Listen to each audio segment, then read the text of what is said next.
All right. We have another special episode of the GraveTalk Podcast with two of our favorite returning guests, Shaunna and Alix. That's right. It's ladies' night. Well, I'm here, so I guess that...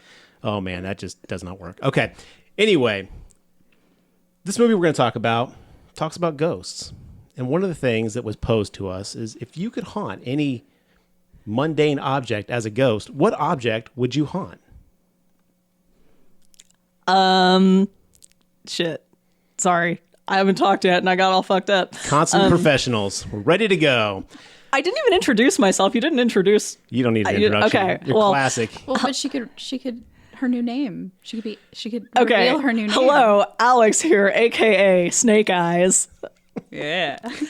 So if I were to choose any mundane everyday object to haunt, definitely going with a pizza. It's my favorite food. And according to the lore of this movie, cheese is really easy to haunt. And I have the opportunity to give someone some weird-ass dreams. So I'm all in on pizza. You've always been all in on pizza, though.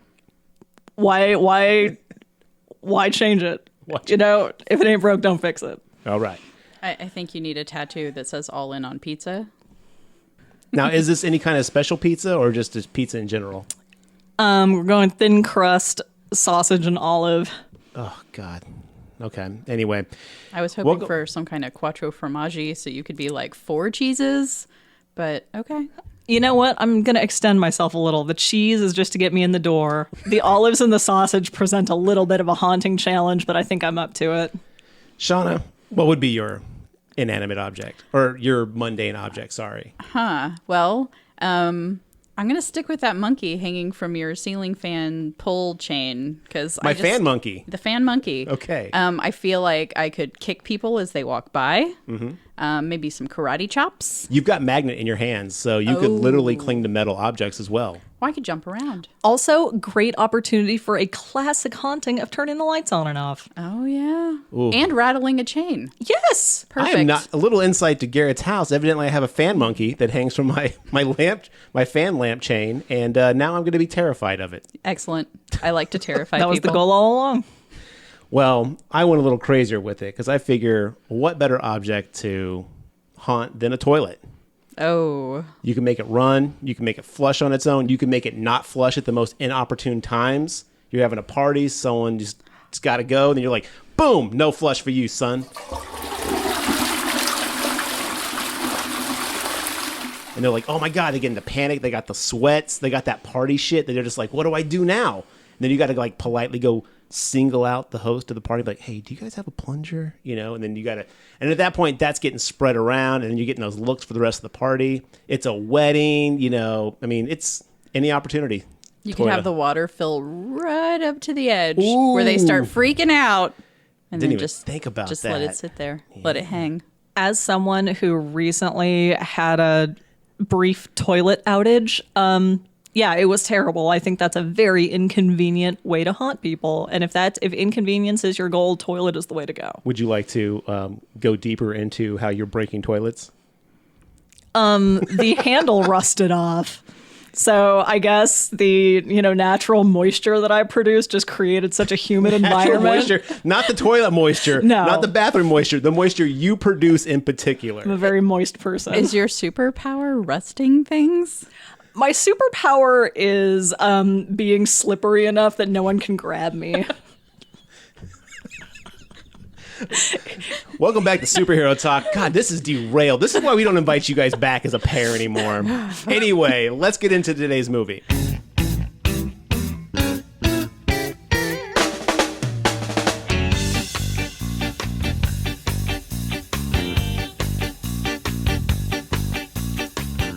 Welcome, all you creatures from cyberspace. Croutons, creatures, whatever. Welcome back to another episode of the GraveTalk Podcast. Special guest, as we mentioned, Alix and Shaunna. Welcome back, ladies. Greetings. Thanks for having me. All right.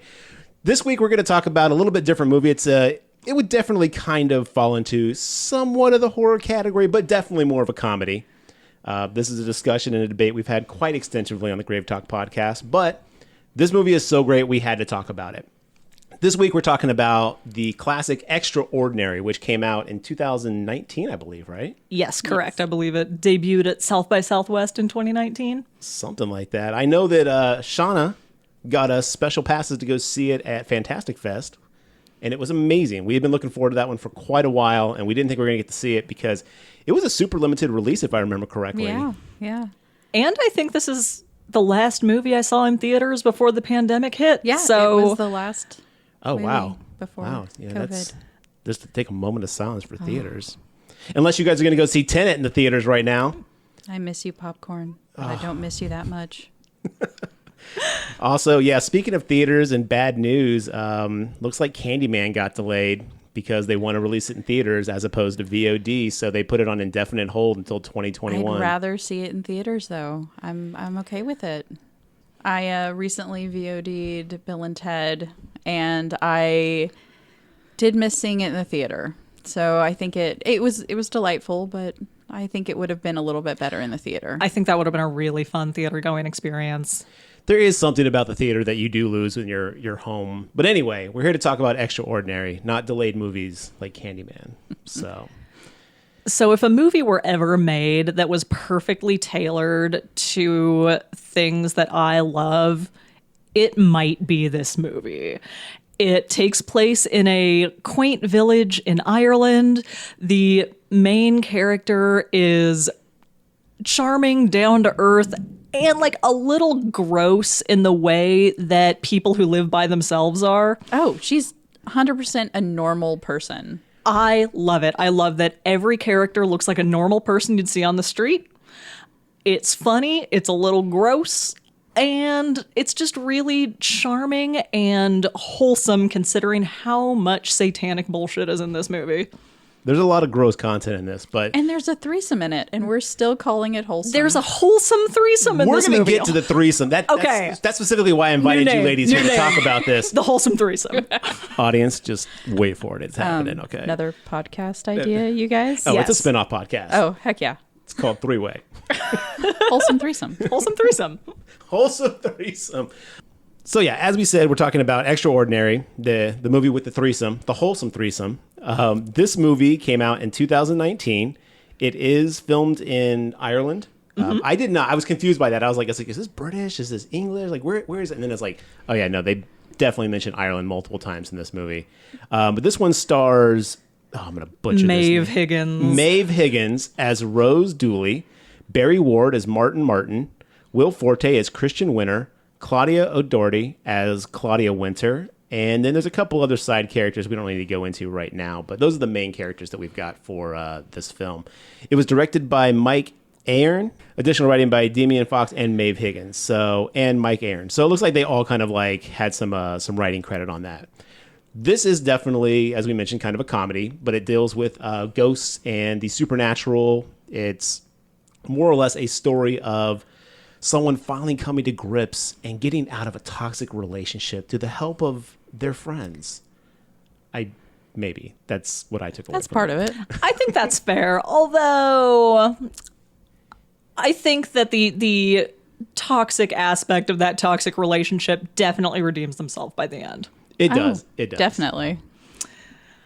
Love it.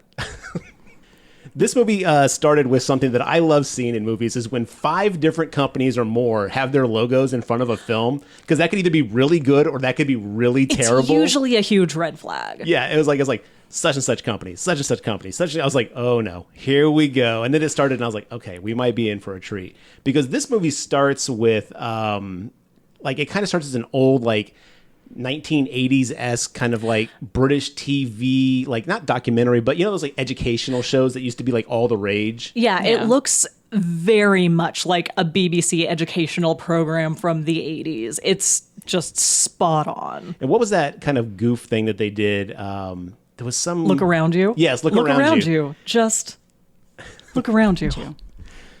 Which I was unfamiliar with until we went and saw this, and at Draft House they had some of that before the movie started, and I was like, what the hell is this nonsense? And you both were just like, oh, no, you got it. I was like, okay, I'm in. So yeah, the movie starts with, I guess we'll just go ahead and get into the plot of this film at this point. The movie starts with 5 different companies, and then we get that documentary style kind of BBC educational video thing, and we're talking about the supernatural, how ghosts are all around us, things are haunted. Something as simple as a gravel moving or a child's ball or Just balls. look around you. But most hauntings are so small, they go unnoticed. For example, a pen lid, a gravel, a trapped sound, a child's ball or balls, a wheeled bin. And then they do talk about how eating cheese can give you nightmares because cheese is very easy to haunt. Cheese is easy to haunt because of the natural bacteria in the cheese. Is that what they say? Yes. Yes. Oh, wow. I missed the bacteria part. So basically what I want to do is haunt the bacteria so that I can haunt your dreams. So after we get that, we cut to a scene where we have our main character, Rose, who is standing by the side of the road with her sister, Sailor.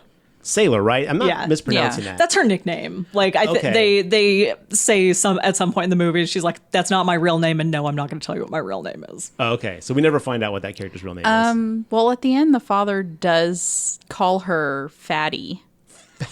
And Oh, I thought it was Fanny. oh, was it Fanny or Fatty? Either one. Either one is couldn't To the remember. IMDb, I'm on it. It actually is listed as Sailor Dooley, so we don't even find out there.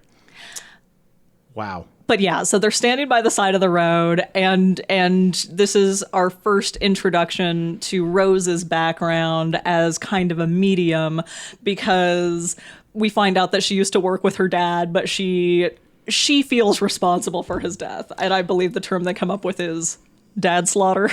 Yeah, well, she said, "I'm sorry I murdered you, Dad." And then it's like, well, is that what you really would it be called murder? Yeah, Sailor's like, would you really call it murder since he got splattered by a truck? And she's like, I'm sorry I slaughtered you, Dad. I mean, it's just like that subtle, dry wit that just perpetrates throughout this entire film. That's so good. The dialogue in this movie is so good. I mean, if you slapped this level of dialogue on the most boring plot of people just going about their day-to-day lives, it would probably still be a serviceable movie. I think it's also really important to watch what everyone's doing with their just hands throughout the entire movie, because when I watched it again, I really during the initial roadside scene, she's like fidgeting with some flowers she puts down. So it draws some attention to something you wouldn't normally kind of notice. And then there's a gag as soon as they leave where the trash truck pulls by and the guy jumps off the truck, picks up the flowers and just tosses them in the air into the trash truck. Hurls them right into the back of the truck. Seconds after they get in the car and leave. They see them put the flowers down. Yep, and they're just like, that's trash. Pick it up. And I mean, it's obvious that it's for a memorial, and they're just like, they just don't care. But this movie actually has a lot of really great subtle gags. I have one written down that I'll talk about a little bit later, but when she's in her happy, kind of crushing on Martin moment, where she just goes and helps the first time with the trash can ghost, and she takes her own trash out, and then she does the lid herself like it's talking to her, and she doesn't say anything. She just kind of ha ha ha, and it's just that subtle visual comedy is so well done in this. I remember that scene very distinctly from this most recent watch. I don't know if I caught it the first time I watched it, but it's really cute and really subtle. Yeah, and it makes a lot of sense in context of the scene too. Yeah, and it kind of draws you into her being just kind of a real person, because naturally sometimes we want to do things that remind us of something, and it's so I see her playing with the trash can. I'm like, oh, she's just thinking back to a few hours ago when they were hanging out busting She's ghosts. reliving that moment of She is. happiness. And the thing is, we get this from the onset. They get in the car and we realize that she has a driving instructor job, and she gives lessons. And then we cut to her at the end of the day going back to her house. She walks in her house. She takes off her pants without taking off her shoes. Well, the first thing is we see that she has a little picture frames for her dead cat and her dead dad, and then we pan up and there's a locked room with a padlock. I'm sorry, if I walk into anyone's house and there's a padlocked room, I'm like, cool, I'm out. I'll wait in the car. I do not want to know what's behind that door, and I do not need to know what's behind that door. But she immediately walks in the kitchen. And now I have a question. Is this what all ladies do when they're alone by Absolutely. themselves. Oh yeah, kick your pants off. Yeah, to me it's You usually, stand in the refrigerator. She's at the refrigerator yes. kicking her pants off as she's pulling a lasagna out of the freezer. She's pulling a lasagna out. She decides she wants an additional stack. She grabs herself a yogurt. and she's just sitting in her Spanx on the exercise ball in her kitchen, listening to her answering machine, eating yogurt. I can 1,000% relate to that, except I don't have an answering machine. Yeah, no, it's this really great moment. You get this kind of like, it's so quick, but you get a perfect insight to how her day-to-day life is. Very mundane, almost kind of lonely in a way, but she seems okay with it. It's almost like she struck a balance with where she is. Yeah, you never really get the impression that she's, unhappy or lonely. Like, she's just going about her life. Like, this is just normal, and she does seem fairly content. Yeah, she's not longing. Like a lot of movies, and if you're a single woman, you're longing for something, and she's just so delightfully happy. Yeah, and I thought this was really efficient character building and very real character building, because as a woman who lives by myself, this felt very real to me. And this actually comes back in a perfect 360 at the very end. The last line of the movie, which we'll get into later on, it kind of loops back around to exactly what you're saying. She has this balance. She's happy with kind of where she is. But as she's listening to these messages, we hear her answering machine is like, "Hi, this is Rose Dooley. If you're calling about driving instructions, leave a message. If you're calling about that other thing, I don't do that anymore." So we get an idea. I haven't done that for years. Leave me alone. Yes, exactly. So we get this idea that like she's completely cut herself off from her talent. I'm using air quotes on a podcast. Well, and at this point, which you works. don't really know what her talent is. Like Yeah, that's you true. obviously know that it has maybe something to do with ghosts because her father is the guy talking about haunted cheese. But From those videos. From the videos. Yeah. And you see that by the picture in her entryway and by the roadside. But you don't really know, and you hear the answering machine and it's people talking about objects that are acting erratically. So you're just kind of like, what's going on? What is her talent? Yeah, there's an old woman who's like, "I've called you multiple times. Get over here," and My it's just- wheelie bin. Yeah. And I love that scene. That's probably one of my favorite scenes from the whole movie, and I can't wait to talk about that. But yeah, so we get this idea that she's kind of like, I don't do that anymore. She's doing her day-to-day life. And then we cut to the next scene, which is Martin, which... Our introduction to the lovely Martin, who looks an awful lot like Martin Freeman, but is A little not. bit, yeah. I didn't see that. He's got a little Martin Freeman in there. Is it just because he's got that kind of cute aloof thing going on, or is it because I don't think visually he looks too much like him? It's something about when he does when he does the other characters, I think. Okay, Like, I can see that then. but he's as delightfully quirky as she is. You see him kind of starting his day, and he goes into the bathroom, and there's something written on the frosty mirror. It's you must pay. You must pay. On one side of the mirror. And then it closes, and it says the car tax. Yes. So he's being haunted by his wife. Dead wife. I almost said ex-wife, but it's just dead wife because they were definitely married at the time. And Bonnie. Bonnie. Oh God, I love when he does Bonnie later on. But yes, you get the indications that he's being haunted by his dead wife, Bonnie, and she's very controlling. Like she won't let him Absolutely. have like a donut. She's like She puts his clothes out for him. Yeah, she picks the same ugly shirt over and over. And when he tries to not wear the shirt, she abuses She him. pops him with a cabinet door. yeah, the cabinet flies open, and hits he him in gets the eye. a big Pretty black nasty eye. shiner. Yeah. And then, so Martin comes out into the kitchen, and he has a daughter, Sarah, and she's like, "Did Mom do that to you?" And he's like, "Oh, she's just trying to help, And he's like, "No, Dad, like this is not okay. You've got to put a stop to this." And he's like, and then at this point, stuff starts going crazy in the house. The toast burns. The dogs. So the dog is running his butt on the ground. Yeah. Chaos starts kind of ensuing, and the toast pops up, and it says the dog has worms. Yeah, and he's like, "See, she's just trying to help." So you get this idea that like even though she's gone, he's accepted this situation because he's still very dependent on her to kind of, at least in his mind, to help keep things going. And I don't know if that's just because as a single father, he's afraid he can't do it on his own or Well, what. you find out that he's actually been a single dad for a long 7 years. Yeah, it's been She's been some gone for time. like 7 years. Was it so, really 7 years? yeah. Oh, I missed that. So, his child is a teenager. you know. Yeah, she's definitely, and she's a smart ass teenager too. She's a smarty pants. She says, "Oh, fuck off, Dad." He's like, "Language." She's like, "Ah, fuck you." And it's just like, okay. And then she goes outside because we find out that Martin appears to be a woodshop teacher / woodworker because he's grading when that toast holder falls apart. Yeah. And so their front yard is full of birdhouses, and his daughter just pulls a pack of cigarettes out of a birdhouse and starts smoking. He's like, "You're smoking now." Yeah, and she goes, "Yep." And then that's it. That's the end of the conversation. But she threatens to move out if he doesn't do something about Bonnie, and he's given the card for the driving school. We can't go on like this. If you're too scared to do something, then I'm gonna call someone. Who are you gonna call? Rose Dooley, that psychic driving instructor or whatever. Those Dooleys. That family is mad. You know her. No, but I used to see her father on the telly. A crazy fella, going around the place talking to ghosts. Right. Crazy father talks to ghosts. Look at Sarah. I don't know what I'm doing half the time. Right? Your mom is the only thing stopping me from messing this all up.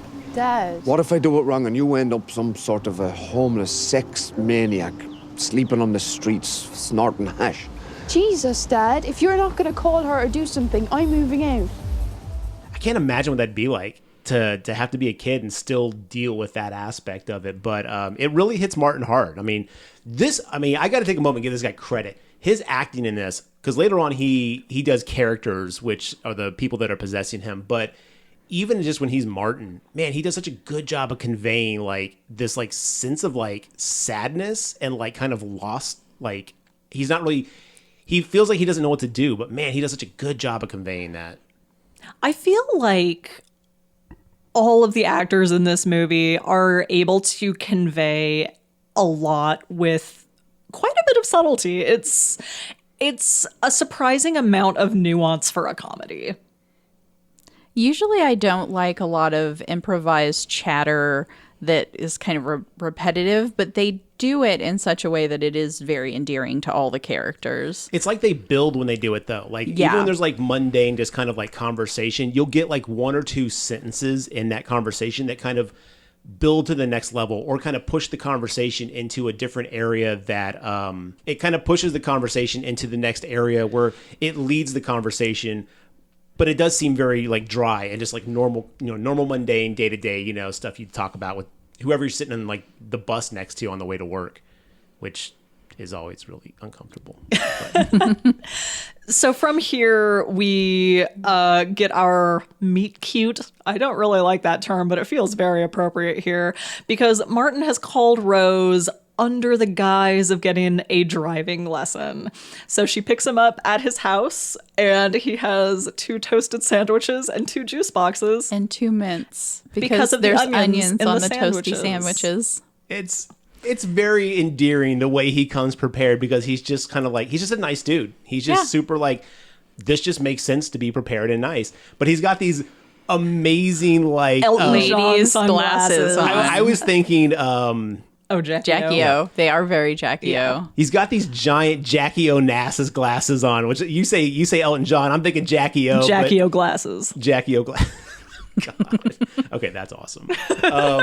Yeah, and so he kind of gets in and like he's using these glasses to cover the black eye. But yes, they have this this interaction where he starts driving and she is so proud of herself. She's like, "Oh, just sometimes teaching's so easy." And she's drinking a juice box. She is drinking, but not even picking up on the fact that maybe he already knows how to drive. She just thinks she's that good at it. He parallel parks like a pro. And she's like, "I think you're about ready for your test." And he's like, "I passed my test 17 years ago." Yeah, and that's when we get the moment where he kind of... he goes, I lied. And she goes, "You wanted the juice box?" I loved that joke. It was so delightfully cute. clueless everyone is in this. Like, everyone's just so into how they are. It doesn't feel like anyone's playing a character. It just feels like everyone is themselves and interacting in a scene. Yeah, I don't know. And I wonder if it's because like our main character, Rose, Maeve Higgins doesn't really have much of an acting background. She's a stand-up comic. And so I wonder if she was just really playing herself here. And maybe that's why it felt so natural. Yeah, I felt like they weren't trying to go for the funny. I think that American comedies often want the big laughs. And this was not This trying. is going for a sensible chuckle. Yes. Yeah, a British chuckle. Oh. Welcome back to British Chuckles. Okay. That's my new name, you guys. That's a horror movie I want to see. British Chuckles. Oh, that is a great horror movie title. It could be anything. Oh. Listeners, write in. Okay, that's going to be a thing. Listeners, write in and tell us what you think the synopsis for British Chuckles Mark should and be. John, I hope you're listening because I want to hear your pitches. Mark and John, patent pending. You guys get no credit for this. When they find their bodies, we'll be sure to... Wait, I should not say that, because if they actually find... If something happens to John or Mark when this comes out... We are in trouble. I'm in trouble. Yeah, we're all going down. Don't implicate me in this. Martin at this point confesses that, he kind of like lied to get her in person, and then tells her that he's been haunted by his wife. Yeah, and at this point, she also finds out that he can hear Bonnie, which is very unusual. We find out about talents. Yes. She says, "Oh, that's a talent. You have a talent, and too." it's a really rare talent. It was her dad's talent. And it's what she's missing from being the ghost buster she was previously with her father. Oh, that's right, because she can't actually hear him, but she knows how to communicate with them. Yeah, But yeah. She can't hear what She they're needs a saying. conduit for Okay. the ghost. Yeah, no, and it's this really weird kind of like the way they play it out. But yeah, he's very like upset about having to admit this. He feels like, like I sound crazy, but my daughter's like kind of like losing it. She's going to leave. And that kind of hits, Rose in a spot of like, okay, he's not here to basically like just kind of like, oh, I want to deal with this, but like you can tell he's desperate. And you can tell that he's maybe like cracked through her staunch facade of not using her talent anymore, because that's how she blames herself and her talent for her dad's death. And so you can tell that she's just like, part of her wants to help, but she stands firm and she's like, no, I don't do that anymore. She kicks him out of the car. They're not even back at his house. Yeah, that always, I love that. I was all like, like maybe it's a small enough village or town where he can like walk back to his place. But even then I was like, man, that's gotta suck. I spent a summer in Ireland in college, and I was in a moderately sized town, and I walked everywhere all summer. So I don't feel too bad for him. I bet he had a very pleasant stroll home. But he did leave the toasted sandwiches. He did. And then, To which she caresses it and holds it to her face. well, because he said that she was very warm. Like, Yeah, and she's very warm. The first, like, it seems like almost like she's so used to not interacting and connecting with people.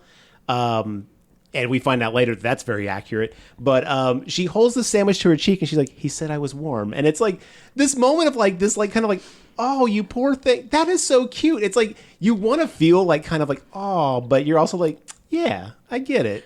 You hold that sandwich to your face, girl. It was very sweet. This movie is so full of that. These sweet moments that are like juxtaposed against these like just disgusting or horrific things. You're just like, oh my God. And they just don't stop and go like, see how, like they never like give you a moment to breathe with it. They're always just kind of like, anyway, moving on. Yeah. And so from here we cut to her sitting in the salon chair at her Actually, sister's salon, right? Before Or did I this, skip something? we cut to the documentary about our man, Will Forte, Yes, who yes. is How could I Christian forget? Winter. The Cosmic lady. La la la la, cosmic woman, la la la. That single will be out from Shaunna and Alix next month. It's also available on our karaoke CD, The GraveTalk Sings. Oh, Right? it's not very good. It's 2 tracks. It's Cosmic Woman and the Monster Mash. And then there's a mashup, so it's actually 3 tracks. Cosmic Monster Mash Woman. Okay.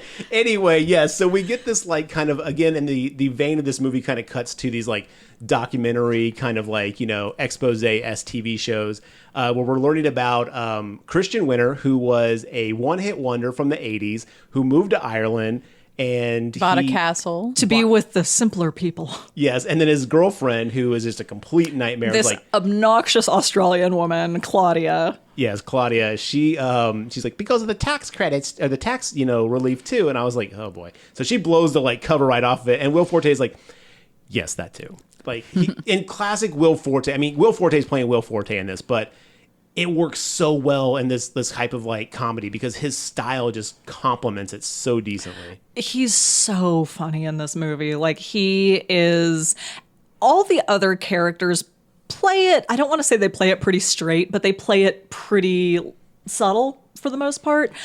And he is just out there. He is the one, like, just totally, like, scenery chewing, just bombastic goofiness. And I'm glad that it's restricted to one character, because I think if more characters were trying to go this big, it would go way too goofy comedy and less, I don't know, it would lose the nuance that it has. Yeah. But oh, my goodness, he's just an absolute delight. Well, you find out that on top of, you know, being a music star, he is also a Satanist, and his one-hit wonder was the result of a pact he made with the devil, and he has decided to make another pact. And for that, he needs a virgin. Yes, and then we cut to a room where you see a woman, a small girl, floating in the air above a pentagram, and then we cut away. So yes, we realize that he is... But it's very subtle. He's on the phone with his manager. He's talking about how he's going to get this done. And his manager's obviously in on this as well. Yeah, like, absolutely. I don't know if the manager was in on the Satan part of it. I think the manager was like, you owe money, and if you don't pay, he's like, I don't want my legs broken. I understand. And but I think he talked about getting the book from his manager. Yeah. Okay, then yeah, maybe his manager is like... I think his manager is in on the Satan scheme. But the wife wanders into the room with the sacrifice, and she's like, "Oi, you!" or something really obnoxious. Wake up! And she goes to wake her Oi, up. you! Oi, you! She's very cockney now. And it turns out that if you are in a satanic spell that has you floating, if someone wakes you up, you explode. Yeah, and this is one of the few gory scenes in the movie, and it's quick gore, but it's pretty gruesome, because like she basically exploded in half, like top to bottom, so her spine is sticking out, there's like blood and guts everywhere. Like he runs in the room, he's like, oh, what have you done? Like he's like completely exasperated with her, and she's like, I just wanted to ask her a question.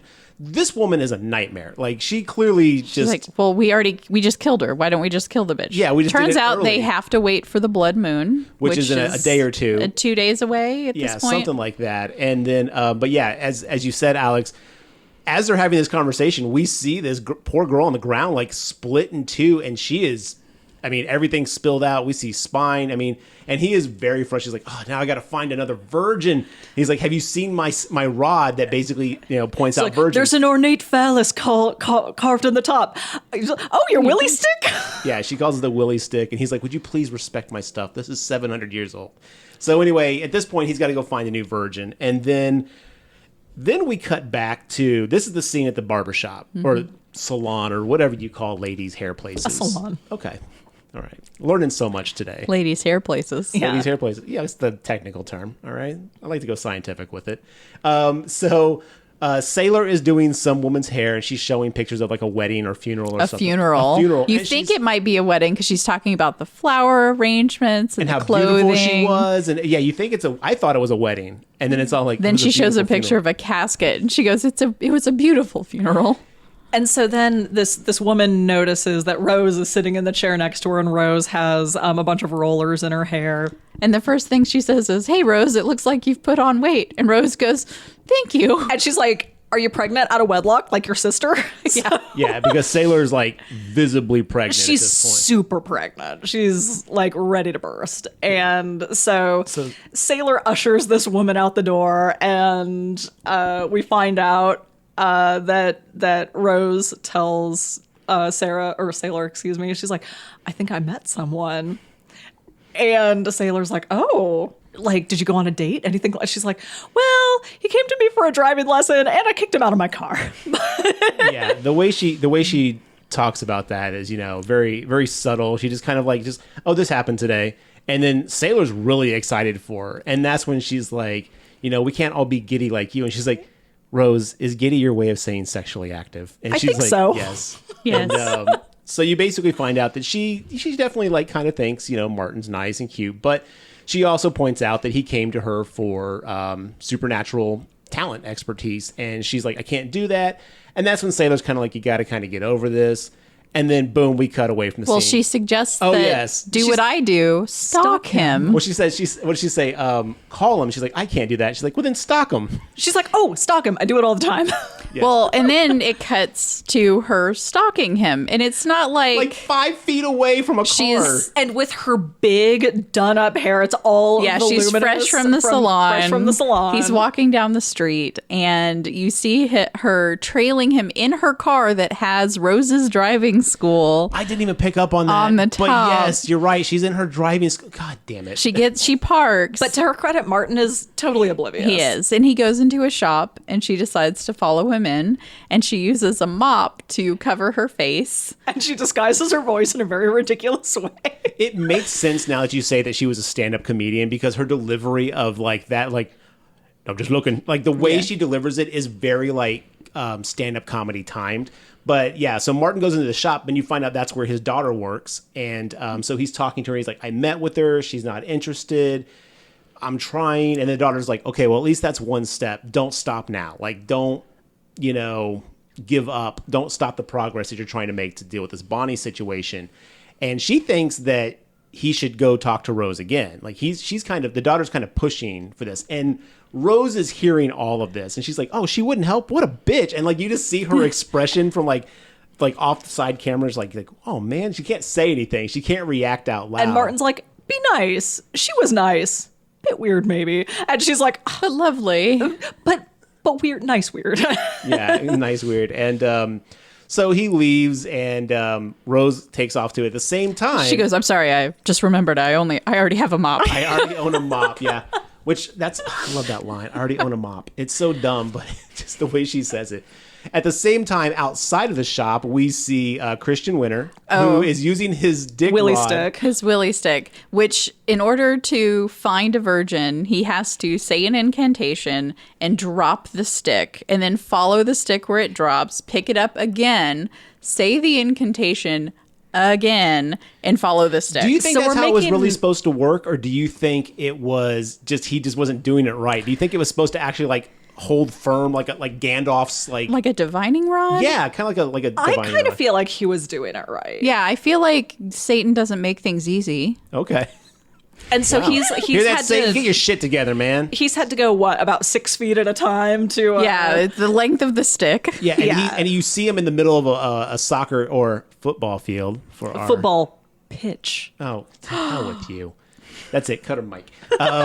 So yeah, he's like, and we got to get this great comedic scene where he's like doing this across a football field, and it's just foot by foot by foot by foot, and then he gets to the shop, and then he like goes in. She's like, "Can I help you?" Well, he's first like, he runs into Rose. Yeah, the willy that's stick right. leads him to the shop, and in the window he sees a teenage girl. So which the stick indicates is a virgin.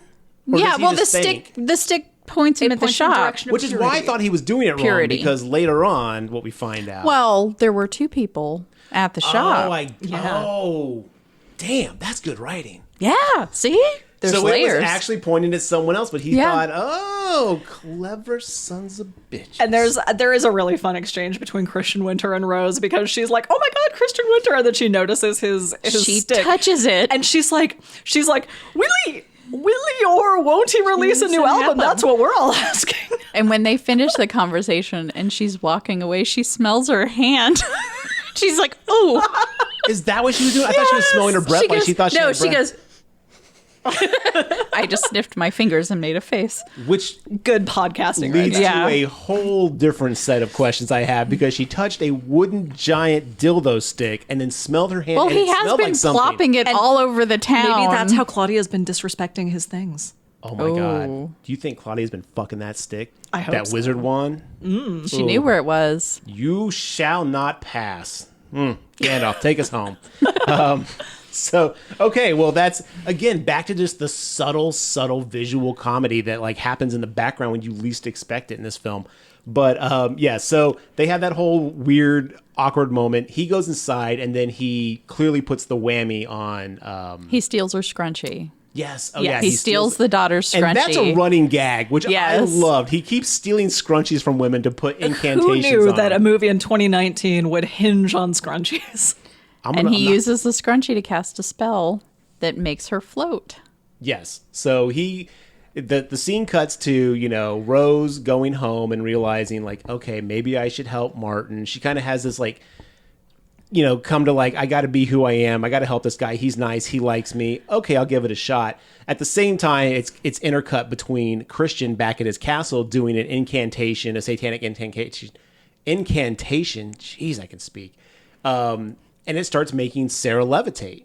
Like she is now fully like exorcist possessed, floating above her bed. And so before Rose can contact Martin, he calls her in a panic, and you don't hear his end of the conversation. She's just like, "Oh my God, I'm on my way." She opens the locked door. She gets some videos. She packs a bag, grabs a TV with a VCR built in. Because she grabs her dad's tapes. Yep, and heads over to Martin's house.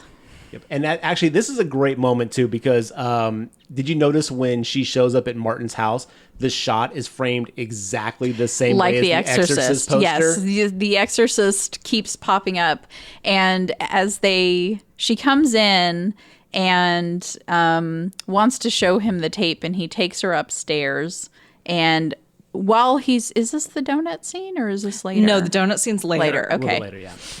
She walks in. Yeah, she walks in and she sees the daughter floating. And she's like, "Oh my God!" She she's drops floating. the TV. Yeah. She's like, "Holy shit, she's floating!" And he's like, "That's what I was talking about."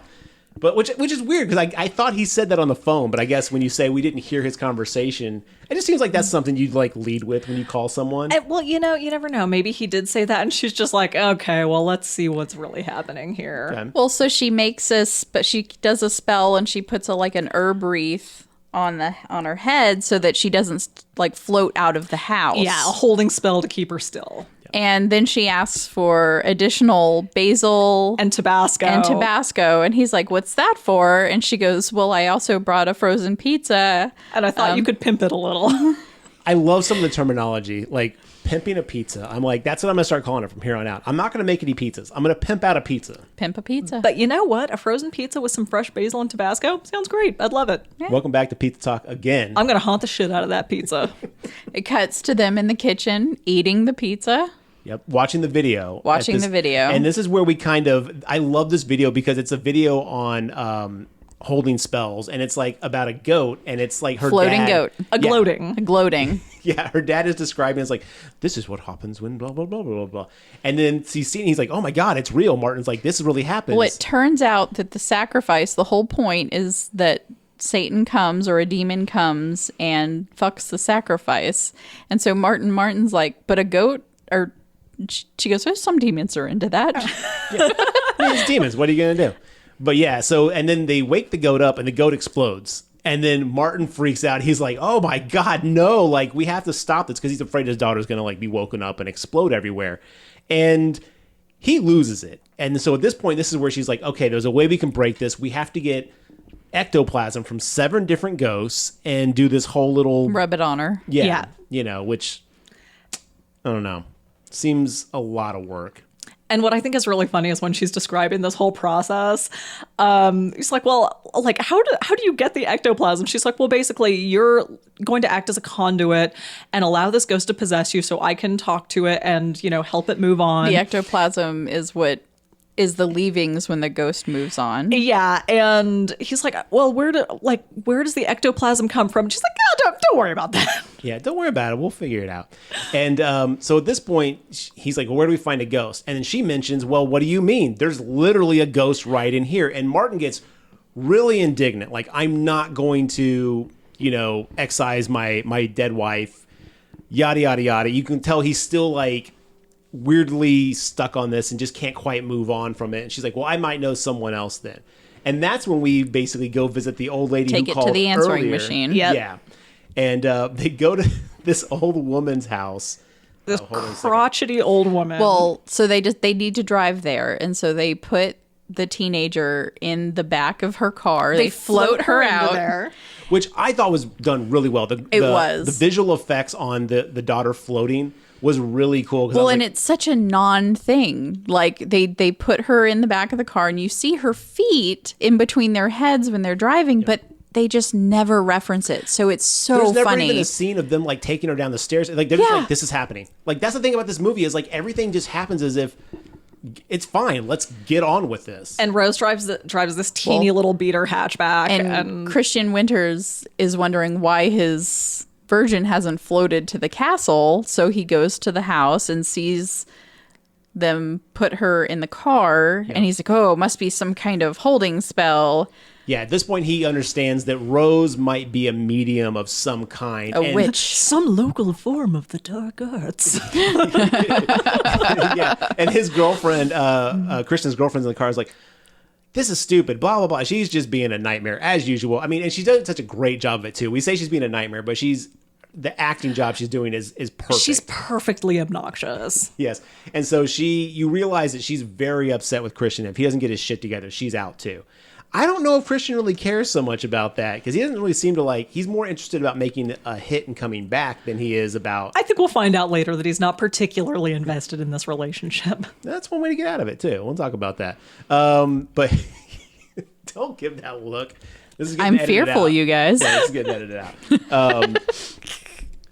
But yeah, we find out that Christian is tailing them as they go to this old woman's house and they meet her and she's like, oh, you called? And she's like, yeah, there's a problem with me Benz, blah, blah, blah, blah, blah. And she's just got the accent and the attitude. And she's like, I think it's me dead husband. Blah, blah, blah, blah. And she's like, well, let me check. And then she walks over to the trash can and the trash can starts like thrashing and mouthing. It's like, rah, rah, rah, rah, rah, like yelling. And she's like, Rose runs off and is like, oh my God, it's real. Like, she's just not fully comfortable doing this stuff again. And then Martin goes, hold on just a minute, runs after her and is like, are you going to be okay? She's like, this is my favorite part of the movie because I love this because this is not how you deal with people with a panic attack. But she's like, I'm freaking out. I'm having a panic attack. And he's like, I have it written down. He goes, I'm just going to try something.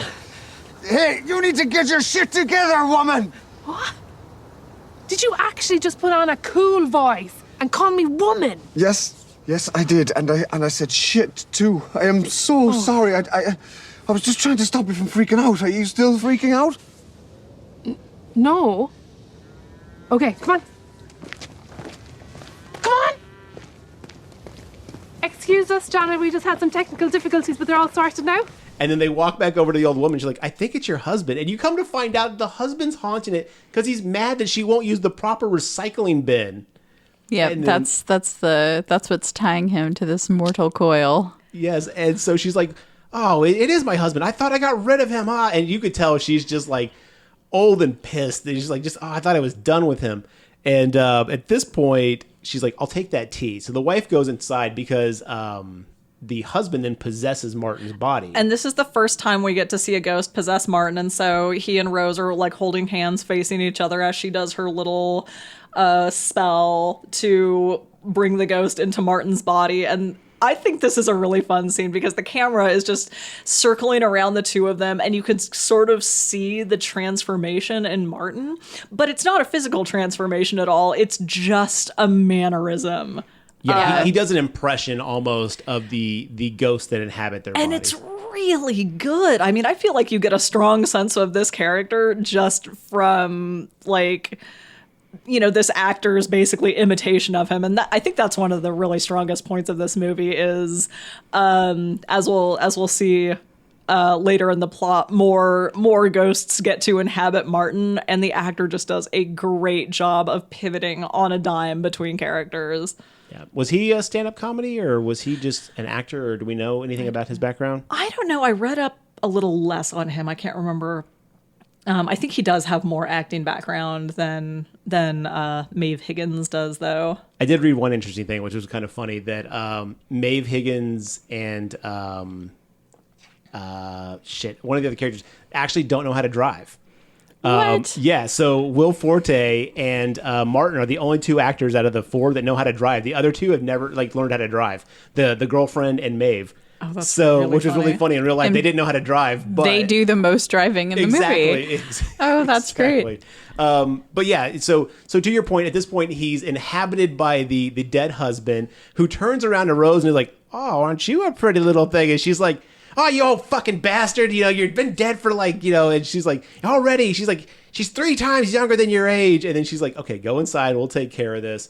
She has a conversation with the dead husband, who's like, "Look, I put the trash can in the right bin. You don't have to be here anymore. We'll make sure she does it right. And he's like, okay, thanks. And then leaves. Like, that's it. That's the only reason he was there, is because she wouldn't recycle properly. And now we get to see where the ectoplasm comes from. Yes. And we saw, this was in the trailer. This was a big part of the trailer. But Martin immediately starts gagging and like, not puking so much, but like gurgling out this like slimy, greasy ectoplasm into a jar that Rose has. And she's just so happy and smiling, holding it under his mouth, and he is miserable. And we get the classic line, why does this need to be so needlessly gross? Yeah. And it is needlessly gross. I mean, like, not to get too blue with it, but it looks like he has a giant mouthful of cum. And it's a little icky. Yeah. I guess I'll have to yield to the ladies of the group on what that's like. Hey-oh, get at me, listeners. No, I'm just kidding. All right. But they have their first jar of ectoplasm, their first of 7 to complete this ritual to free Sarah. So it's been a successful mission, if you will. Yes. And then they go back home, and she drops off Martin, and Martin's like, okay, cool. Well, we'll keep doing this, and we'll get it taken care of. And he gets out of the car and starts walking to the house. And then he runs back to the door and knocks on the window. And she's like, you couldn't stay away, could you? He's like, I forgot my daughter. Yeah. Open the hatch. And so he gets his daughter, goes out. And this is that scene that we were talking about where the next day, she seems happy. She's crushing on him. She's driving down the street. She's like, hi, hello. She's like, hi, little old ghost lady. And the lady's like, hello. She's like, oh, I'm so sorry. I thought you were dead. And then she goes, oh, goodness. And like... But then that's when she has a trash can, where she makes a trash can talk to herself, because she's just reliving, as you guys said, that like that happy moment. Yeah, she's just happy and glowy, and yeah, she's crushing. It's really cute. I don't know, it's very adorable. It is very nice how this movie takes a moment to give the characters a moment to progress, not just with the story and what they're going through, but like actually as like characters, their emotional states and stuff like that, which it goes a long way, because when they do hit a point of conflict or, a limitation in their growth, it becomes even more intense, because you're like, oh shit, like we thought she was doing well, and now she's back to, because I think later that day, is that when she has the flashback to her dad or something like that? Well, she decides when she goes home to watch more of her dad's videos, and she watches one where he talks about how much he trusts his partner. And how she never makes a mistake. And then we get kind of the full flashback of her mistake, and she decides she can't do Well, we don't get the flashback yet. Oh, that's yeah. actually when she explains it to Martin. But yes, Right. This is where we find out that he's like, we cut to her in the video as a young girl, and we find out that she's the partner, she's the assistant. And then in the video, he's like, but it's very important you don't mess this up. And that's why I have to have such a perfect partner, because if you do, you could die, or you could end up existing in the void of nowhere. And it's like, that freaks her out. Because that's what happened to her dad. Yeah. And then there's an additional, a nail in the coffin of her not really wanting to help anymore, when she gets the call from Christian Winter, because he wants driving lessons. Well, she goes back to her happy place, which is on her exercise ball in her kitchen, eating yogurt in her underoos. Yep. And she keeps getting these calls from Martin. And as he calls her, you see him in his kitchen. And at one point, he's like whittling a bear or some kind of statue. It's like a giant wooden dog. I was like, what and the then hell? He's making a bowl. Yeah, he's kind of, they've both hit this happy place almost. This like, they're both moving forward as people and growing. And he's continuing with it. He's excited he's going to help his daughter. Oh, he's washing jars. He has a little container, and he washes 6 jars. Washing the jars in advance. That was, oh man, that got me. Actually, that was such a single dad thing. It felt like he was so paternal. prepping and just like, okay, I'm going to be ready. And it was like, I don't know, that moment really got to me just as like a viewer. I was just like, oh, I really like this guy. Oh, you see 2 juice boxes, and he takes 2 mints out, and he puts one on each juice box. Like, he's ready to go. He's very much into this new, I don't want to call it a relationship, but this partnership that's formed out of necessity here, but he's very much into it and kind of her to a degree. And on the other end of this, like intercut with it is her in this complete moment of self-doubt. And she's scared she's regressed a little bit. And as we learned earlier when the bin scene was going on with the old woman, Christian's watching this and he was like, well, I've got to put a stop to this. I believe I'll call her for driving lessons, moo-ha-ha-ha-ha, and I'll find out more about her. And so as this is going on, she does get a call from Christian who's like, I want driving lessons, as she's ignoring Martin's call. And that's when we cut to the scene with... Yeah, so she goes out to his place and picks him up, and this is just a really... Christian, she picks Christian up. Yes, yeah. This is a really funny scene because we quickly learn that he is just a lost cause when learning to drive. We quickly learn that Will Forte is a master of comedy, is what we learn here. The sight gag of him taking off one pair of gloves slowly, finger by finger. Excruciatingly slowly. Because he's nervous. So it's like conveying that he doesn't even want to be doing this.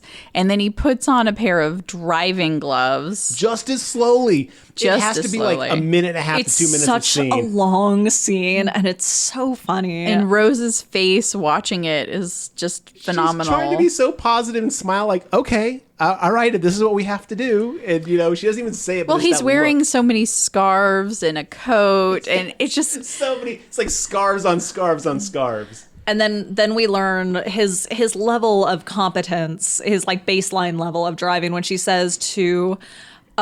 push down the clutch, and he reaches down with one hand, and she's like, oh, with your foot. I'm sorry, I should have said that, with your foot.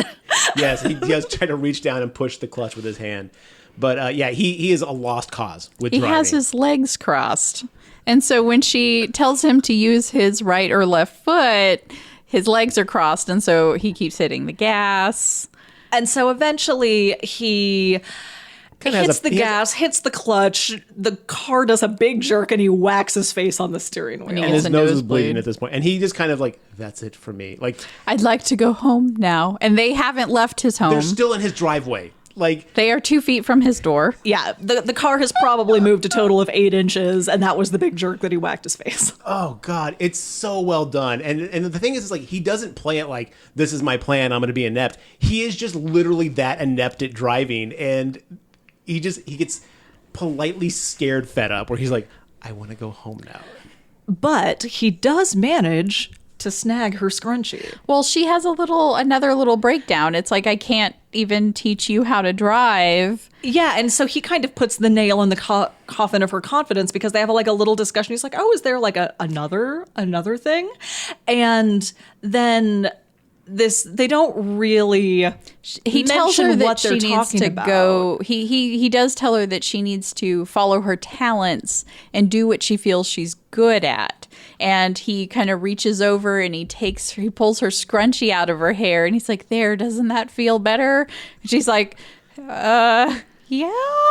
By the way, that never works in real life. Oh, don't touch a woman's scrunchie. As someone who's tried to pull multiple scrunchies from ladies' hairs and take them and do incantations on them, this never works out in your favor. Oh, no. It'll get you slapped. If that, I mean, restraining orders, you name it. I mean, indeed. I can't count on one hand how many scrunchie-related restraining orders I have. Wait, let me say it again because I said straining orders. Straining orders. I can't count on one hand how many scrunchie-related restraining orders I have. Okay, thanks, guys. That joke fell through. Is he done? Say it 2 more times. It's funnier the 4th comedy. time. All right, here we go. Well, and then he gives her a mixtape of his new work. A sneak peek of his new material in lieu of payment, of course. In lieu of payment, of course. Did we actually get to hear at any point what that music sounded like? No. Okay. We hear a few snippets of him like singing at his house. When he when he thinks that the thing may have worked, yes, and he like plays a couple of bars and he tries to sing and he goes, "Oh no, that didn't work." Yeah, before that, you're talking about he's going, "Ole, ole, ole, ole, Satan, Satan." Yeah. Yeah. I think we just added another track to our karaoke album, you guys. This album's slowly coming together. And it's so funny because, he's just like whistling the Olay part, and then he's like, Satan, Satan. Yeah. Oh, love it. Yeah, this is going to be a good album. I like it. Yeah. We call it Scars on Scarves, like Blonde on Blonde. Oh. But more satanic. Nice. Free scarf. A free scarf with every purchase. It's wrapped in a scarf. Yeah. Ooh. All right. It's just like a Maxell tape wrapped in a scarf. It's Betamax, baby. So at this point, she comes to the realization of like, okay, maybe she does have to like lean into her talents based off what Christian said. So she goes over to Martin's house, and this is where she kind of has her breakdown moment of like, this is why I couldn't do it. This is why I freaked out. I'm so sorry. And then she tells the story of her dad's death, and we actually see this play out. This shit cracked me up. It's so funny. So we flash back to her as a child working with her dad, and at the let's point out at the same spot where the memorial is. Yeah, where the roadside memorial is. And so this woman has lost her dog in this little whirlpool haunted whirlpool. Yes. And so her dad has to be possessed by both the spirit of the dog and the pothole in order to allow these spirits to move on to the other side. As they're in the middle of this ritual, so he's barking, he's spinning because he's both the dog and the pothole. And I didn't pick up the spinning part. Oh God, it makes sense now. And so she loses her place in her spell, and her dad just starts spinning and spinning into the middle of the road. And they're all standing in the middle of the road. And then her dad, as he's spinning, possessed by this pothole spirit, just gets creamed by a Mack truck. Well, it's the lorry. It's the trash truck from the beginning. Truck. Yeah. Which is even funnier because, like, all these little subtle things do come full circle throughout this entire film. It's just so... Which is even more disturbing, though, because if it's just the same driver who smashed that dude... And then he picks up the flowers at the beginning. You're just like, that dude don't give a shit. He's like, should have been in the road. Like, but yeah, you find out that the dad just got creamed and killed by the truck, the dump truck. Well, and then that's when you see the magpie. Yes, there's a reoccurring magpie, which is a bird for all of our dumb listeners like me who didn't pick that up the first time they said it in the movie. I was like, what the fuck is a magpie? And they're like, oh, they must be talking about that bird. Yeah, not one of my finest moments, but yes, and you find out that that bird has been around when that happened, and he kind of reoccurs throughout the film. Yeah, you see him occasionally. Then what happens is we cut to, that's when we see Christian kind of getting really excited that everything's working. He does the incantation on, damn it, I just forgot her name. Rose's Well, this scrunchy. happens a little later because they go out and because he doesn't put this spell on her until it's the.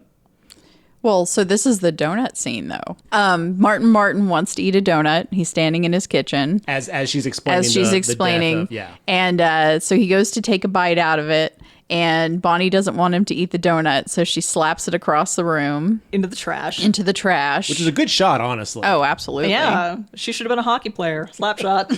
So yeah, and she slap shots that donut right to the trash can. And this is when we kind of like get intercut the scenes of Christian doing his little incantation on Rose's scrunchie. And he's doing the Ole, Ole, Ole Satan song, which... I was like, isn't that a soccer song? Don't they say it like soccer games? Yeah, it's and stuff like that? a soccer chant. Yeah, and so I thought that was like really funny because how dumbly simple it was. And I was like, you're a goddamn songwriter, man. Like, come on, do something better than that. But I guess it goes to play that he's not a very good songwriter. No, he's a terrible songwriter. It's only when he has a pack can he actually write a decent song. And I'm just going to say it. I didn't think Cosmic Woman was that good. I didn't know. Them's fighting words. John, in honor of you, that song does not slap, sir. So... We'll get his follow-up. We'll find out if John thought that song slapped. So, as the kids say. It's a what? It's a bop. A kid's bop? No, just a regular bop. bop. That's just what a kids regular say. Bop. Oh, I'm so out of it. I don't keep up with what hip kids say anymore. Hello, fellow children. That's nothing you'll never hear me say. Yeah, so we get intercut between that. And then we cut back to...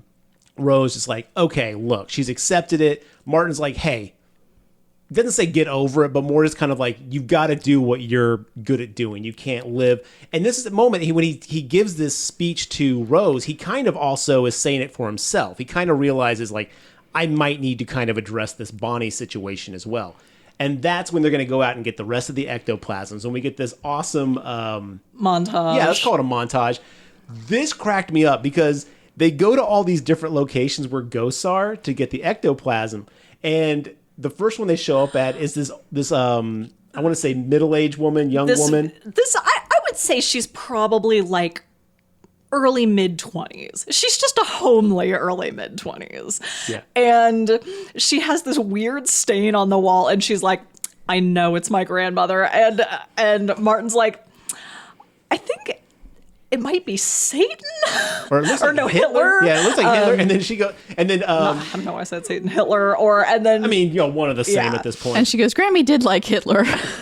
Yes, and I was like, oh my God. And then like they name a couple, she's like, Rosa, it kind of looks like the Hamburglar. And then she's like, no, it's definitely my Grammy. And she's like, well, Rosa's like, is there anything that, any message your grandmother would want to give you, anything she might be annoyed about? And she's like, yeah, there was a sponsored walk and I raised a bunch of money, but there is no walk. And I think she's trying to tell me to mend my crooked ways. Yes. And then immediately cut to Martin puking up ectoplasm into the jar. But in the background, the woman is eating a bowl of cereal and everyone's just smiling like, hey, all right. The running theme through all these ectoplasm things is everyone keeps eating while Martin is puking up this ectoplasm into a jar. Because like they exercise like a deep fryer at a fast food place, and like Rose is eating fries while he's puking up ectoplasm. Yeah, and then there's also the one where they go to this old man who's got a deer head on the wall, and he's like, it's really bothering me. It keeps crying. And she's like, this is 7-Up. He's like, my wife loves 7-Up. And so, like, they're drinking it. They're cheersing and having a glass of 7-Up as Martin's puking up ectoplasm in a jar. And then they go to this one guy who's all like, it was a bloody werewolf. It was a red gingered werewolf. And they're like, could it have been a fox? And he's like, yeah, it definitely could have been a fox. Martin goes through this whole thing. Well, what if you were a ginger and then you became a werewolf? You'd be a ginger werewolf, wouldn't you? And she goes, or maybe it was just a fox. she's like, Mr. So-and-so was a fox. He's like, it was a fox. And they just leave. She's like, all right, thanks. And he's like, I'll call you again. And it's just like, it's just a great moment of like, they have like, okay, this is not real. And so they get all the ectoplasm except for one. And then they're in the car. Time is running out. Yes, the blood moon is kind of, is it kind of a... it's an eclipse. Yeah. A blood moon eclipse. Tonight's the night, and it is night. A ticking clock, if you will. Indeed. And so he's like, all right, I know one more place to get one. They go to Bonnie's grave, and that's where Martin explains how his wife died.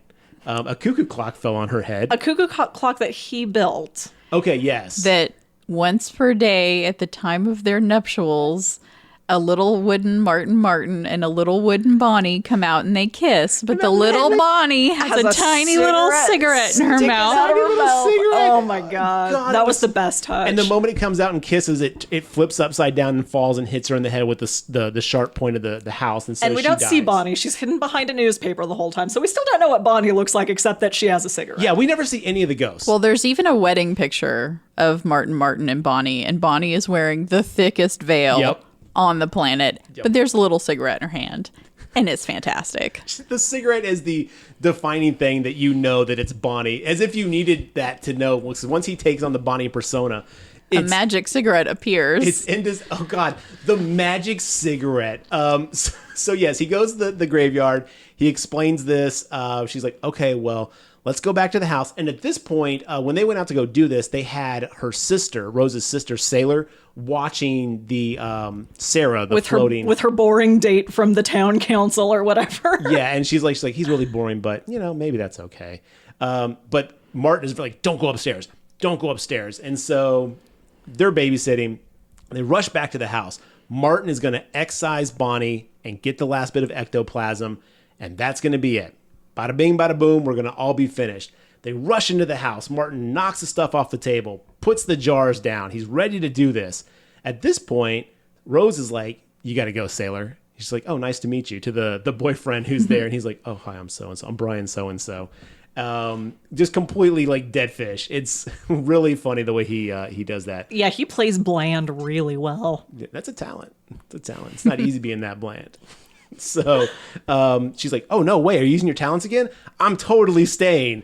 And so they're all going to get together. They're going to seance at the table. They're going to get Bonnie to leave. And as Bonnie enters Martin's body, he's like, blah, and he leans down. And then as Shaunna said, when he pops up, he has got this look on his face and instant magic cigarette in his fingers, like just like, what do you want? Yeah, and it's just like frown, one raised eyebrow, just constantly unimpressed with everything. Scullery maid level, like, you know, accent. It's just like, oh, well, yeah, fucking baby. And it's just like, oh my God.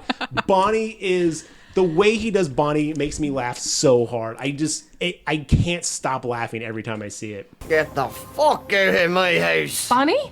Sailor, can I go home? I see what's going on here. You fancy my Martin? No. You just want rid of me so you can get your dirty paws on him. No, that's not it at all. Martin, it's mine. Sarah, it's mine. And this house is mine. But at this point, Bonnie's not going to leave. She's pissed that Rose is moving in on her man. But as Bonnie appears and they're kind of bickering, she's trying to talk her out. And then Rose's powers start slipping away. And she's like, someone's interfering with this. And Christian's Burning the ritual. scrunchie. Yeah. He's doing his little incantations over there. And the way Will Forte does his, like, his things, and this was in the trailer also that everyone knows, is like, he's all like, bah, ha, ha, ha, ha. And then the girlfriend's all like, come get dinner. And he's like, I'm doing an incantation, dear. Be in a minute. She's like, now. And he's like, oh, fine. And so, yeah, that's what's causing Rose's powers to slip away.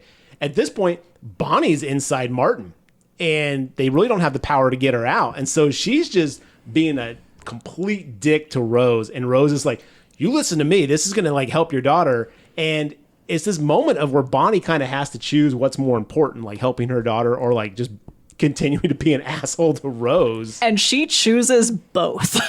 Yes. That's just a strong-willed woman right there. They send the councilman up to check. To smear the To seven smear the ectoplasms, 7 ectoplasms. And, onto poor Sarah's face. and she's not there. Yeah. So, yeah, at this point that the boyfriend goes upstairs and sees that Sarah's gone. And then we realize that Sarah's floating away because the spell that Rose put on her is not holding her still anymore. So she's starting to float towards the castle. Well, Christian goes to, like, pick up Sarah, and they've got her like a balloon. They don't have her yet. They're following her. Yeah, they're just in the following car. her slowly in the car as she And floats so up they toward the get castle. they get everybody into Rose's car, and Rose is following them. And you find out that they're only going like 2 miles an hour. Yeah. They are, if that. It's not like even walking speed. Yeah. Yeah, the visual gag is that the body's floating so slowly, and then Christian's car is just slowly trailing behind it, and then Rose and them pull up behind it. And yeah, and at some point, what is it, Martin? Yeah, so Martin keeps switching between Bonnie and Martin, and he gets out of the car because he wants to tell Christian off. And so he has Christian roll down the window a little, and he's slapping him and trying to pull his eyebrow off. Yeah, they're fighting through the window in this like little crack. gold flat. Yeah, it's so hilarious. And so Martin's hands in, but Christian starts rolling up the window. Well, the girlfriend goes like, I've had enough of this bullshit, rolls up the window, cuts off Martin's fingers, and then she grabs the just the one finger. His Just good one finger. His good Is that what Bonnie says? No, we get it later. Oh, okay. That comes back. Okay. I was all like, good finger. Oh, that's right. And then she backs into because Rose and the gang are all in Rose's little car. And so Claudia just backs into Rose's car, smashes the front, grabs Sarah's ankle, and then just takes off. And it's like a holding balloon. out the window. Yeah. It's great. But before this, she was calling in a Chinese food order. In the bitchiest way possible. And if it's late, then it's free. Yeah. And they're talking about, she's like, boiled rice is fine. We hear her very clearly say. Yeah, that comes back. At the same time, all this is going down with the car. As the car starts driving off really fast with Sarah being held out the window, the magpie gets hit in the window shield. Well, the magpie flies into the window, doesn't it? Yeah, it flies into the window to try to stop. And it gets hit. And then Rose picks it up. It's like, there's something about this bird. And then she picks up the magpie. They all get in the car. They're going to follow Christian and the girlfriend, Claudia, right? Yeah. Yeah. I'm going to call her the girlfriend, Claudia, to the castle. And they're like, okay, how do we get in here? And one was like, okay, so what we're going to do, we're going to pretend to be food delivery people. And we're going to go. And at that point, the Chinese food pulls up. And on just his goes, little scooter. Goes And right in. They're like, well, that's perfect. That works.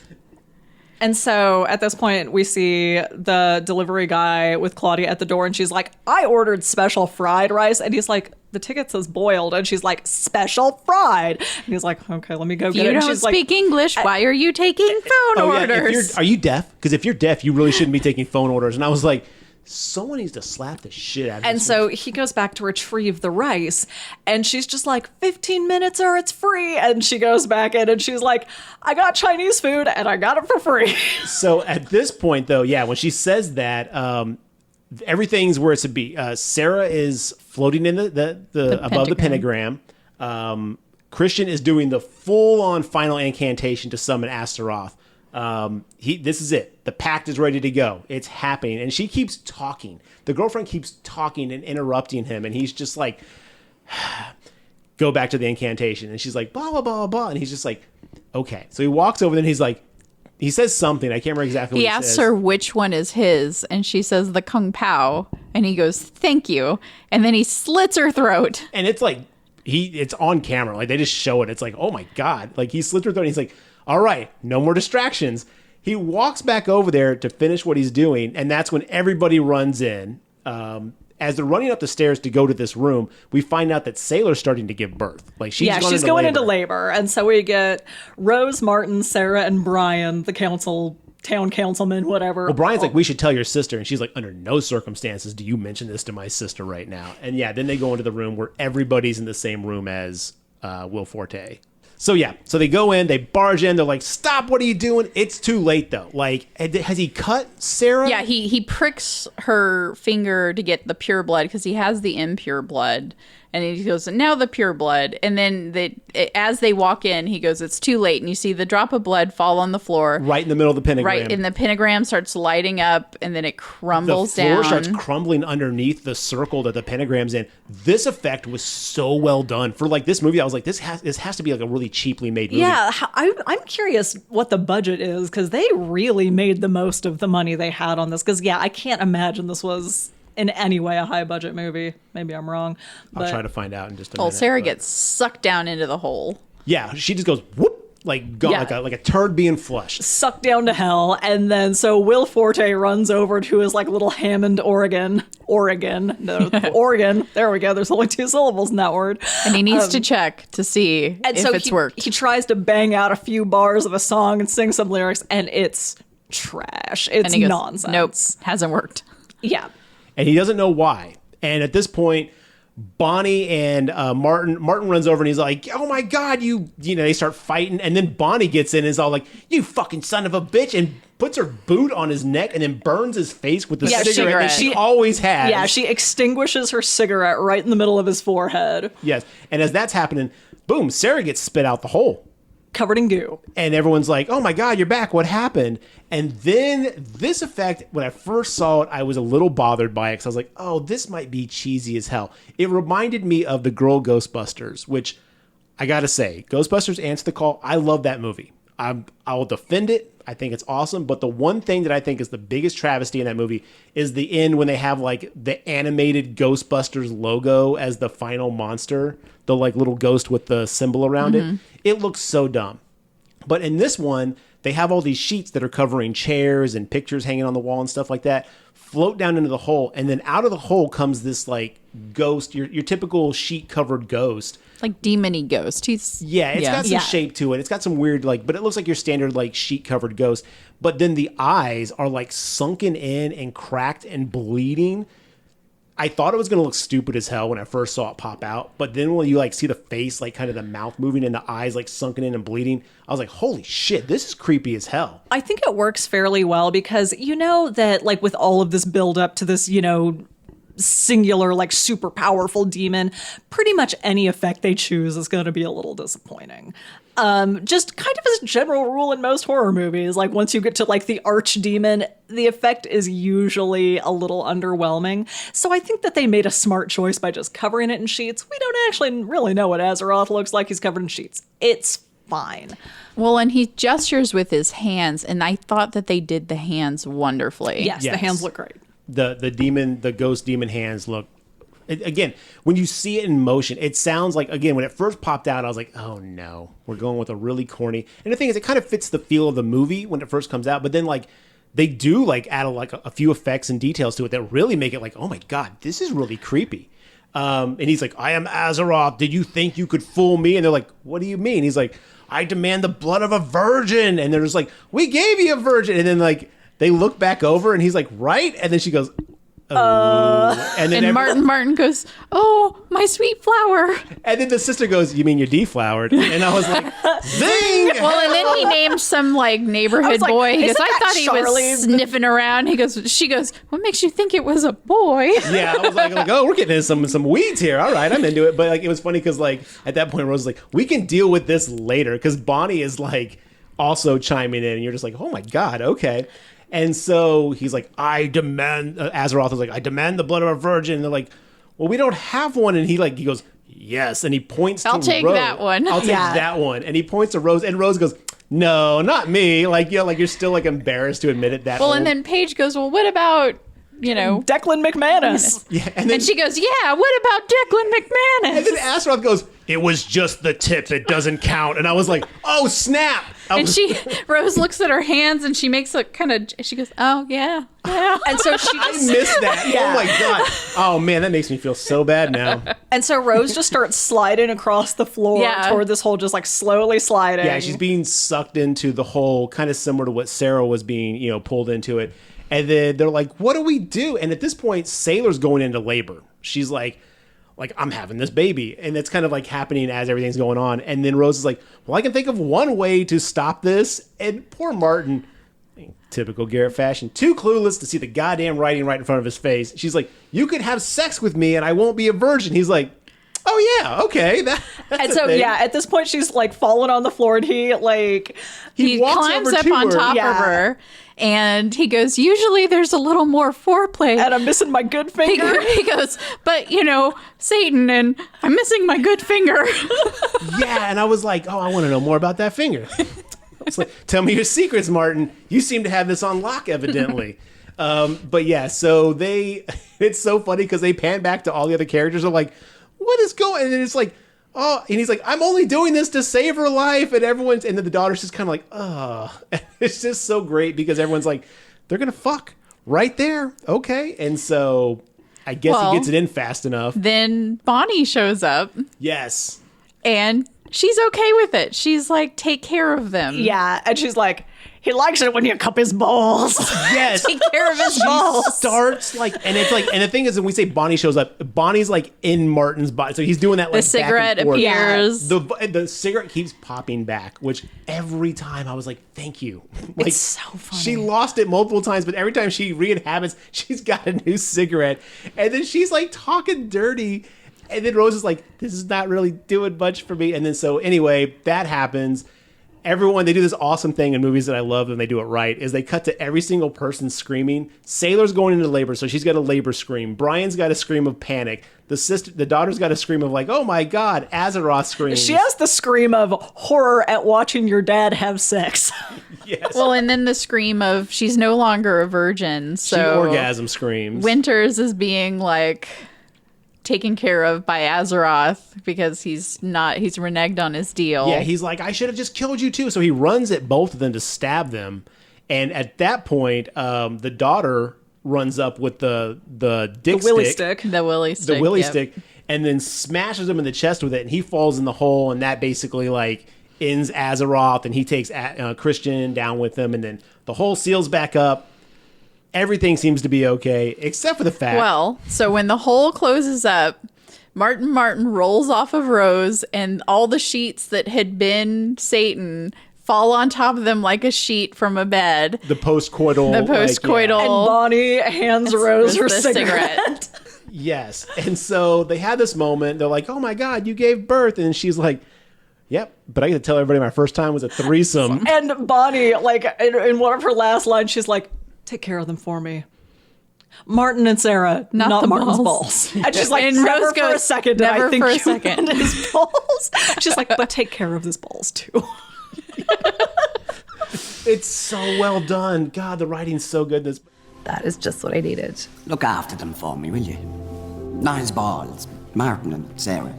Yeah, I didn't for a second think that you meant his balls, and I'll definitely mind Sarah and Martin. Look after his balls, too. Yeah. All right. Bye, Bonnie. Now I can tell everybody that my first time was a threesome. They walk over to and during the scene, the magpie basically attacks Christian at some point, and he stabs the magpie with a ceremonial dagger, the one he tries to basically go after Martin and Rose with. So they're all kind of like, okay, the moment of relief. Sigh. You had your baby, everyone's like gotten laid. It's all good. The daughter's safe, and then they see the dying magpie, and then Rose kind of knows something's up. She's like, there's something inside this magpie. There's something inhabiting it. And then the soul inside the magpie, which we find out is her father. The magpie soul also goes. Yes, the magpie soul also comes out. Goes inside Martin as one last thing, because that's his talent. Mm-hmm. So the soul of the magpie and the dad go inside Martin, and then they kind of have this like resolution moment where he's like, I'm so proud you're using your talents. It wasn't really your fault. I love you. And then they introduce him to his grandson who was just born. Who is named Vincent, named after their dad, whose name is Vincent. I didn't caught that. I didn't catch nice that. Little touch. Oh, so sweet. So sweet. So it's just like kind of this good, great, feel-good moment where everything's going to be okay. Yeah, we get our emotional closure. Yep. And then it says, and then the BBC documentary fashion says 3 months later, and then we cut to Rose driving up to Martin's house. And her driving instructor sign has been replaced by Rose's and Martin's extraordinary talents. Yes, and he goes, that's actually one word. We can fix that later. Extraordinary is one word. I do love their logo. Their logo is just a little teeny ghost in a jar. It's very cute. Yeah, reminiscent of the ectoplasm stuff. And then she gets out, and she's like, they're very happy. They have this relationship thing going on. And then he's like, well, there's something I was going to ask you that it just, now seems like the perfect time. And he's carved a wooden ring for her, and he proposes. And he's like, will you marry me? And she goes, oh, and she kind of chuckles. She goes, no. And then the movie just ends. See, I read that no differently. Because you're like, no. And she's like, no. Which I thought was definitely a yes, because she was like, it was one of those awkward, like, no, yes, because she's just an awkward goofball. Oh, you think so? You think it was more of a no, like, oh my God, I'm completely like blindsided by this? Yes, 1,000%. Okay, I thought it was no, was like, he goes, I whittled this for you today. And you can tell, and she knows what's coming. So I think that if it were a no, she would have telegraphed. But she that also more. seemed weird enough to basically be like, kind of like, oh no, he thought this was more than it was. Oh, poor guy. No, I didn't read it that way. Okay, so it was more just like her being awkward, not knowing Yeah. the right thing to say at the right time. Okay, that definitely fits with her character more, but I just thought it was funny that like he like does this and she's like, no, and then it's like, cut, credits, we're done. And man, I am very convinced that they got married. You think so? And they're and she's taking they're care both of very them. happy. Sarah's in college. Everything's great. Is Sarah in college though? I think she's in college now. Okay. I think she's worked out her teen angst. Okay. Well, I mean, she did watch her dad fuck in front of a I demon. would want to go off to college after that. I mean, and hey, it's time to explore. You never know. Oh boy. It's college, man. Come on. No, this movie is, I can't recommend it enough. I mean, again, it's not your standard horror movie. It's got some fun horror elements to it. I'm just going to say it as a jab at John because he's not here to defend himself and I'll get hit for it. This is more of a horror movie than Young Frankenstein. There, I said it. Yeah, this movie has actual gore and demons. And yeah. But I do love Young Frankenstein, so we It's totally still give it a good. pass. But yeah, this is definitely a comedy, like What We Do in the Shadows. It's a comedy with a few horror elements, just like Young Frankenstein is. But yeah, this movie is great. So I'm assuming we all recommend it. Absolutely. Wholeheartedly. It's charming, it's cute, it's real, it's feel good, but it's not stupid. It's not stupid at all. That's probably the best praise we could give it. It's not stupid. It's not stupid, and it's got subtle visual humor. All right, well, thank you guys so much for stopping by again. As usual, it's always a blast to have you do an episode with us. Shaunna, Alix, is there anything you want to talk about before we leave? Anything that you have to say, plug? Wear a mask. Don't leave your house. Wear a mask. Stay smart. If you have any weird dreams after eating pizza, you'll know it was me. Oh, there you go. Beware of the cheese. We will put a special link to send all your weird dream notes and messages. So we will forward them to Alix. So you're going to get so much weird fucking mail. I can't wait. Well, thank you so much, and we'll see you guys next time.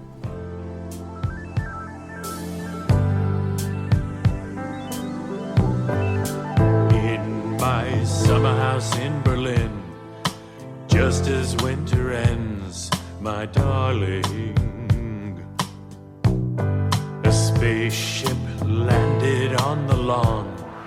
We danced until the dawn with the swans, and I sang la la la la, cosmic woman, la la la, cosmic woman. You are so beautiful, la la la, cosmic woman, la la la, my cosmic woman. In my summer house in Berlin, your face like Anne Boleyn before her beheading, my cosmic sweetheart. Your lips tasted of sin, as did your interplanetary skin. My beauty, my sweet thing, my cosmic woman. And I sang la la la la, cosmic